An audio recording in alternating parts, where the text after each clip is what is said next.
Hello বন্ধুরা, স্বাগত আমার ইউটিউব চ্যানেলে। আমি সুদীপ্ত বলছি। তো আজকে আমি আপনাদের কাছে একটা নতুন কন্টেন্ট নিয়ে এসেছি। দেখুন, পেছনে আমার একটা গাড়ি দাঁড়িয়ে আছে। এটা একটি ভ্যান, তো ভ্যান টাইপ গাড়ি। তো এই ভ্যান টাইপ যে গাড়িটা আছে, তো এই ভ্যান টাইপ গাড়ি চালাতে গেলে তার আলাদা রকম টেকনিক আপনাকে জানতে হবে। আর ভ্যান টাইপ বলতে যেমন ধরুন magic, tata magic, tata venture, প্রায় ধরুন উইঙ্গারটাও ওর মধ্যে চলে আসে।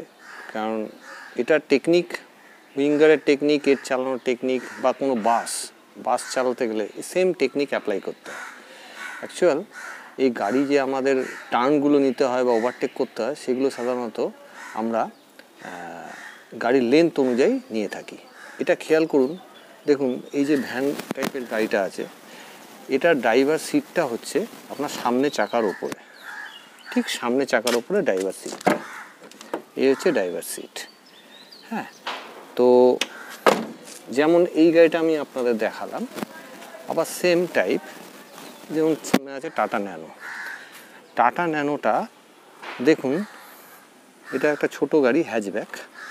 তো এই গাড়িটার দুটো চাকার মাঝে ড্রাইভার বসছে। অ্যাকচুয়াল এই আপনাদের দেখাচ্ছি, দুটো চাকার মাঝখানে এই যে পাল্লাটা দেখছেন, এই পাল্লাটা, এইখানটা ড্রাইভারের হেলান সিট।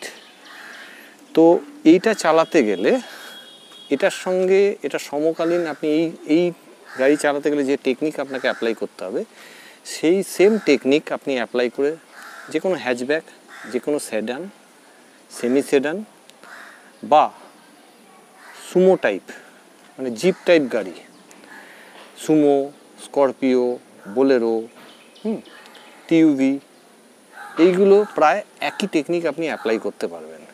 কেননা এর ড্রাইভার যেখানে বসছে, ড্রাইভার হচ্ছে গাড়ির অর্ধেক, লেন্থের দিক দিয়ে দেখলে গাড়ির অর্ধেকে ড্রাইভার বসছে। আবার ভ্যান টাইপের গাড়ি যেটা আছে, সেটা কিন্তু ড্রাইভার বসছে আপনার একদম সামনে চাকার ওপরে। এর ফলে এই যে লেন্থটা আপনি দেখতে পাচ্ছেন, ড্রাইভারের হেলান থেকে কতটা পেছনে, কতটা লেন্দি গাড়িটা, সেখানে একটা ক্যালকুলেশনের একটা ব্যাপার আছে। তো এই ক্যালকুলেশনের টেকনিকটা আমি আজকে আপনাদের সামনে আমি এই ভিডিওতে তুলে ধরতে চাই। তো এটা আপনারা একটু মনোযোগ সহকারে দেখবেন, তাহলে কি হবে, এই যে অনেকে ধারণা যে টাটা ন্যানোতে একটা ছোট গাড়ি বা ইয়ন ছোট গাড়ি, এইগুলো চালালে আমি স্করপিও, বোলেরো চালাতে পারবো কি না, এটা টোটালি ধারণাটা আপনাদের আমি বদলে দিতে চাই। তো সাধারণত এটা মাথায় রাখবেন, যে কোনো হ্যাচব্যাক, সেডান, জিপ টাইপের গাড়ি সব টেকনিক একই রকম। লেন্থের ওপর একটু 19-20 আপনাকে যে কোনো টার্নিংয়ের সময় চেঞ্জ করতে হবে। তো সেটা আমি সবই বলে দেবো আপনাদের আমার নেক্সট ভিডিওগুলোতে সব এটা নিয়ে আরও চর্চা করব। তো এখন আমি জাস্ট আপনাদের এই ভিডিওটা আরম্ভ করে দেখাতে চাইছি যে কীভাবে এই ভ্যান টাইপের গাড়িটা ও চালাবে। তো আমার স্টুডেন্টকে দিয়ে আমি চালানো করাচ্ছি, তাহলে আমার কমেন্টে দিতে সুবিধা হবে। তো স্টুডেন্ট এখন চালাবে, চালিয়ে দেখাবো যে কিভাবে আমরা লেফট টার্ন বা রাইট টার্ন নিচ্ছি, এই ভ্যান টাইপের গাড়িতে কিভাবে নিতে হবে, কিভাবে টাইমিং করতে হবে, কখন থেকে স্টিয়ারিং ঘোরানো উল্টো করতে হবে, কোথায় চোখ রাখতে হবে, এভরিথিং। আর হ্যাচব্যাকও আপনাদের আমি এই ভিডিওতে সাধারণত যতটা টেকনিক্যাল ব্যাপার আছে, এটা তো একটা ভিডিওতে আমি করে দেখাতে পারবো না। আমি নেক্সট ভিডিওগুলোতে পরপর করে আপনাদের সামনে তুলে ধরার চেষ্টা করব। তো এখন ভেঞ্চারটা দেখাচ্ছি, ভ্যান জাতীয় গাড়ি। তারপর আমি এই ন্যানো দিয়ে আমি দেখাবো যে একটা হ্যাচব্যাক অথবা ন্যানো একই রকম, তাতে কিভাবে আপনারা টেকনিক্যালি টার্নগুলো নিচ্ছেন, এই দুটোর মধ্যে ফারাকটা করে আপনাদের আমি দেখিয়ে দেবো।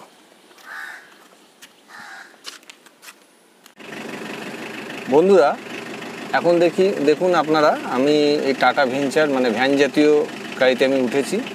তো আমি সাইড সিটে বসে আছি, আমার যে স্টুডেন্ট সে ড্রাইভার সিটে বসে আছে। তো এবার দেখুন আমার স্টুডেন্ট কিন্তু সামনে দিয়ে একদম ক্লোজ দেখতে পাচ্ছে, সামনে যে ধরুন টিনটা রাখা আছে এটা দেখতে পাচ্ছে, টোটাল ভিউটা দেখতে পাচ্ছে, ঠিক আছে। হ্যাঁ, এবার এই যে সামনে এইখানটা দেখুন দেখা যাচ্ছে সামনে ক্লোজে, ঠিক আছে। তো এখান থেকে আপনার সামনের ফ্রন্ট রাস্তাটা আপনি খুব সহজে দেখতে পাবেন, ভিউ হবে, যেটা অন্যান্য হ্যাচব্যাক বা অন্যান্য গাড়িতে একটু অসুবিধা হবে। তো এইটা হচ্ছে মিডল পোর্শন, এখান দিয়ে ও স্ট্রেট এই মিডলের এইখান দিয়ে ও যাকে দেখতে পাবে কাছাকাছি সে কিন্তু লাগবে, এই দিক দিয়ে যাকে দেখতে পাবে সে সেফ। এটা খুবই ক্লোজ আছে বলে ও দেখতে সুবিধা হবে। তো এবার গাড়িটাকেও সাধারণত এবার এখনও মিডল ট্র্যাকে তুলছে। এবার দেখুন ও এক গিয়ার দিল, পুরোটে রাস্তা পুরোটে এই এক গিয়ারও দিল। এটা পাওয়ার স্টিয়ারিং, হ্যাঁ এই দেখুন এই ওঠালো গাড়িটা, এই উঠিয়ে এবার ও চলছে। তো সামনে একটা টাইট মোড় অর্থাৎ এল টাইপ মোড় আছে, ক্লাস টিপে ধুয়ে নাও। হ্যাঁ, এইবার দেখুন যেহেতু পেছন পোর্শনটা অনেকটা লম্বা, আমরা ড্রাইভার সিটের সামনে চাকার ওপর আমরা বসে আছি দুটো সিটই, তো পেছন সিটটা যেহেতু অনেকটা লম্বা, ওকে সেই ক্যালকুলেশনটা কীভাবে করতে হবে। ফার্স্টে লেফট ট্র্যাকে নাও, লেফট ট্র্যাকে নিল, আমরা রাইট টার্ন নিতে গেলে কি করতে হবে। এবার ঠিক টার্নিং পয়েন্টে দাঁড়াও, প্যারালাল করে দাঁড়াও। এই দেখুন আপনারা এটা টার্নিং পয়েন্ট ঠিক প্যারালাল, এই লাইট পোস্টটা দেখতে পাচ্ছেন, এই লাইট পোস্টটা দেখা যাচ্ছে, এর ঠিক প্যারালাল করে গাড়িটা দাঁড়িয়ে আছে। এই দেখুন লাইট পোস্ট সামনে প্যারালাল করে দাঁড়িয়ে আছে। তো এইখানে সাধারণত আমরা হ্যাচব্যাক গাড়িটাকে আমরা এখান থেকে ফার্স্ট টাইমিং করি। ফার্স্ট টাইমিং বলতে ডান দিকে এক পাক স্টিয়ারিং ঘোরাই। তো হ্যাঁ, এবার ডান দিকে ঘোরাই। তো এখানে কিন্তু দেখুন সামনের যে ফ্রন্টের রাস্তাটা দেখতে পাচ্ছেন, ওই যে ফ্রন্টের রাস্তার বর্ডারটা দেখতে পাচ্ছেন, এই বর্ডারটা অনেকটা দূরে। এখানে কি করতে হবে, টাইমিংটাকে লেট করতে হবে। এটাকে আমি প্রপার টাইমিং বলছি, এই প্রপার টাইমিংয়ে করলে হবে না, এটা হ্যাচব্যাকে করতে হবে বা যে কোনো সুমো বা স্করপিওতে করা যায়। কিন্তু রাইট টার্নের ক্ষেত্রে এখানে আমাকে আরও দেরি করতে হবে, যেহেতু এটা ভ্যান জাতীয় গাড়ি। আর একটু দেরি করো, সোজা এগাও, সোজা এগাও, এগাও এগাও, যেখানে স্টপ, আরও কাছে যাও, দেখতে পাচ্ছেন আপনারা কাছে যাচ্ছে, আরও কাছে, এইবার ঘোরাও, এইভাবে ঘুরতে হবে, ঠিক আছে। এবার দেখুন আস্তে আস্তে ও ঠিক লেফট ট্র্যাক নিয়ে ঘুরছে গাড়িটা। ঠিক এখানটা দাঁড়াও, দাঁড়াও। উল্টো দিকটা কিন্তু হ্যাচব্যাক বা সুমোতে যাভাবে আপনি উল্টো দিক করবেন, সেম এখানেও তাই, এখানে উল্টো দিকটা একটু আগে করতে হবে।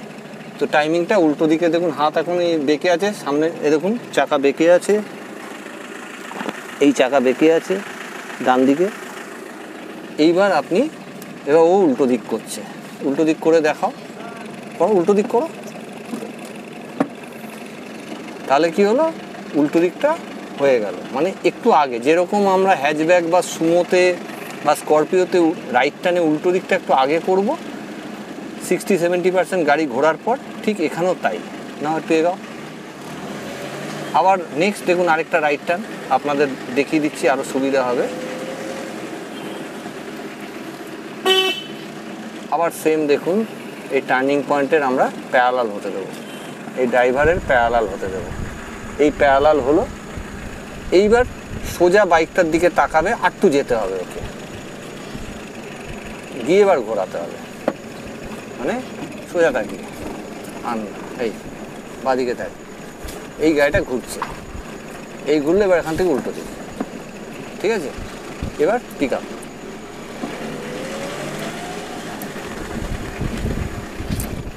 হলো। বন্ধুরা দেখুন আমি মিডিল ট্র্যাকে ঘুরছি, আরেকবার দেখাচ্ছি আপনাদের। এই টার্নিং পয়েন্টে দেখাও, ওইখান দিয়ে টার্নিং পয়েন্টে আমি প্যারালাল আছি। এইখান থেকে যদি ঘোরাই তাহলে আমি একটু লেট করে ঘোরাতে পারবো, সামনে তাকিয়ে এই লেট করে ঘোরালাম। তাহলে কি হলো, এবার পেছনের লুকিং গ্লাস দিয়ে একটু দেখাও যে পেছনের দেখুন জায়গাটা, ওইখান দিয়ে ক্যামেরাটা বার করে ওইদিকে ফ্রন্টে, এবার দেখুন পেছনের পজিশনটা কী অবস্থা, মিডল টায়ার ঘুরলে কতটা সেফ থাকে। যদি কেউ মাঝখানে দাঁড়িয়েও থাকে টার্নিং পয়েন্টে, তাহলে তার গায়ের ওপর দিয়ে গাড়িটা যাবে না। এইটা এক প্রসেসে এই রাস্তা সোজা হলো। এবার আমি উল্টো দিক করলাম, সোজা হলো উল্টো দিক। এবার দেখুন আমার মুভমেন্ট আমায় বলে দেবে চাকা সোজা আছে, এই সোজা আছে। আবার অফ কর। এবার দেখুন আমি একদম বাদিক চেপে যাচ্ছি, মানে লেফট ট্র্যাক নিয়ে আমি লেফট টার্ন নেব এল টাইপ। যদি এরম নিতে চাই, যদি এ দেখুন ফার্স্ট টার্নিং পয়েন্ট দেখাও, টার্নিং পয়েন্ট দেখাও। এই টার্নিং পয়েন্ট দেখুন প্যারালাল হয়েছে, এইখানটা প্যারালাল হয়েছে হিসাব মতো, হিসাব মতো এখানে প্যারালাল হয়েছে। এইবার যেটা হচ্ছে, এইবার আমি এখান থেকে সাপোজ এক পাক ঘোরালাম, যেটা আমি হ্যাচব্যাক গাড়িতে বা জিপ টাইপের গাড়িতে বলে থাকি। কিন্তু আমি সাধারণত মিডিল ট্র্যাকে আমরা প্যারালাল হলে ঘোরাবার কথা বলি। আর লেফট ট্র্যাকে যদি হয়, সবসময় লেফট ট্র্যাকে যদি আপনি লেফট ট্র্যাক রেখে যদি আপনি লেফট টার্ন নেন, তাহলে কিন্তু আপনাকে লেট টাইমিং করতে হবে, লেট টাইমিং করে করতে হবে। এবার লেট টাইমিংটা দেখুন আমি কীভাবে করছি। লেট টাইমিং না করলে পেছনের চাকা উঠে যাবে। এই সামনে তাকাও, এই এবার তাকে আমি পুরো রাউন্ড মারলাম এক পাকে। দেখুন এই এক পাক হলো, এখানে হাতের দিকে তাকাও, এক পাক হলো। আমাকে আরও ঘোরাতে হবে, আমাকে আরও দেখুন 50 ঘোরালাম। আরও যদি মনে হয় 75, এই ঘোরালাম, হাতের পজিশন এই থাকবে। এবার সামনের দিকে তাকাও, দেখুন গাড়িটা এখনো পুরো ঘোরেনি, ঠিক আছে? এইবার আমাকে পুরো ঘুরতে দিতে হবে।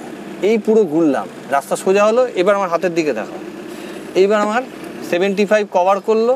এইবার আমি একটা রাউন্ড মারলাম, এইভাবে আমাকে ঘুরতে হবে। তাহলে কি হলো, পেছন চাকাটা কিন্তু লাগলো না। পেছন চাকাটা যে আমাদের বাঁদিকের পেছন চাকাটা নর্দমায় পড়ে যেতে পারতো বা বাঁদিকের পোস্টে লেগে যেতে পারতো, সেই জিনিসটা কিন্তু সেই রিস্কটা থাকলো না। তো এই টাইমিংগুলো আপনাদের আমি আরও আগাম যেসব আরও আমার যখন ভিডিও আরও করতে যাব, ওই ভিডিওর মধ্যে আপনাদের এগুলো তুলে ধরবো আমি, যে কীভাবে আমি করছি। এবার